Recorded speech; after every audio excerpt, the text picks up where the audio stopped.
Big TV ప్రేక్షకులకు నమస్కారం. మాఘపురాణం 4వ అధ్యాయం కౌతముని జననం, బ్రహ్మచర్యం, తపస్సు.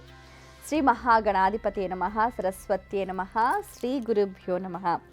మనం పద్మపురాణంలో ఎంతో అద్భుతంగా వివరించిన మాఘమాస ప్రశస్తి గురించి రోజుకో అధ్యాయం ద్వారా తెలుసుకునే ప్రయత్నం చేస్తున్నాం. అయితే ఈ మాఘమాసం గురించి వివరణ అంతా కూడా నైమిషారణ్యంలో సూత పౌరాణికుడు శౌనకాది మహామునులకు తెలియచేశాడు.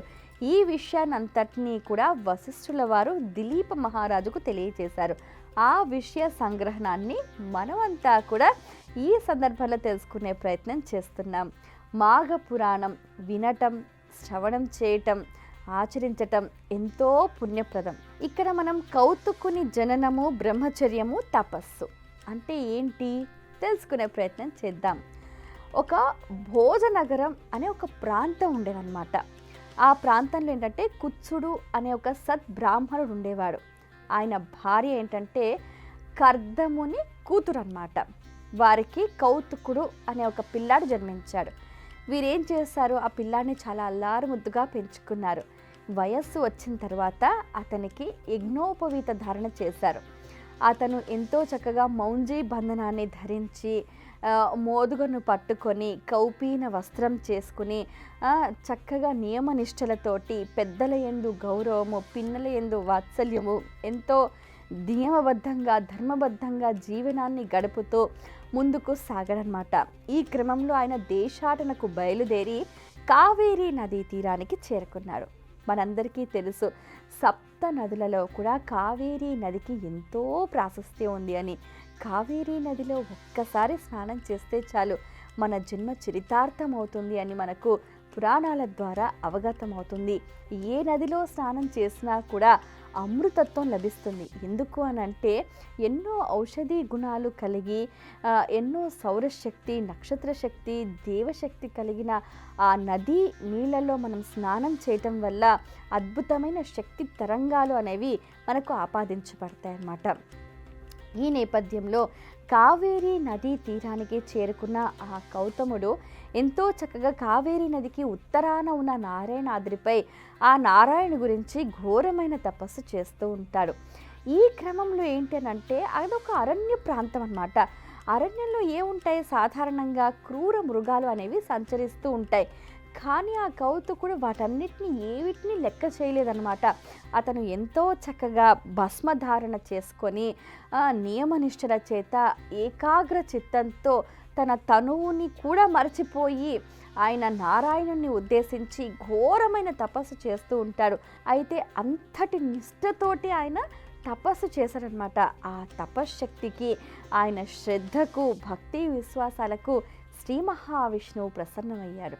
అతనికి వరాలను అనుగ్రహించాడు, ముక్తిని ప్రసాదించాడు.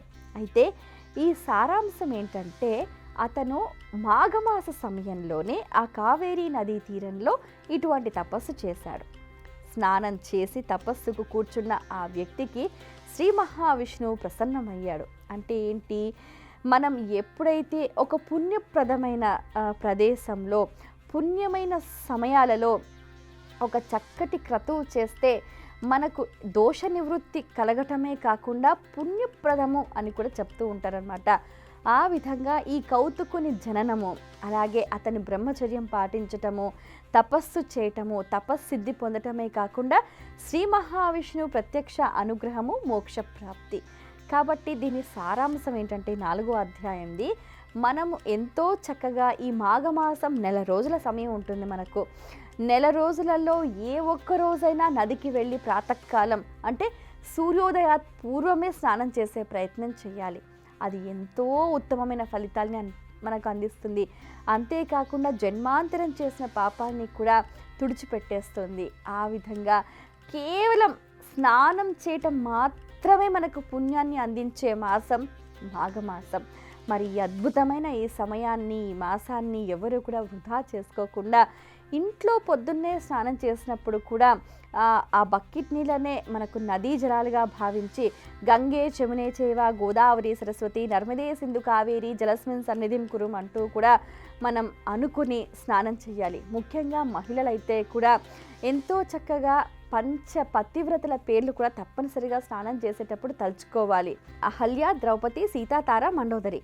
ఇలా ఈ పంచకళ్యాణను మనం స్మరిస్తూ స్నానం చేయటం వల్ల ఆ పాతివ్రత్య శక్తి కూడా మనకు ఆపాదించే సందర్భాలు ఉన్నాయన్నమాట. కాబట్టి ఆ విధంగా మనము సదాచారము, ధర్మాచరణ చేస్తే ఆ ధర్మమే మనం రక్షిస్తుంది. దానికి తార్కాణం ఈ అధ్యాయంలోని సారాంశం.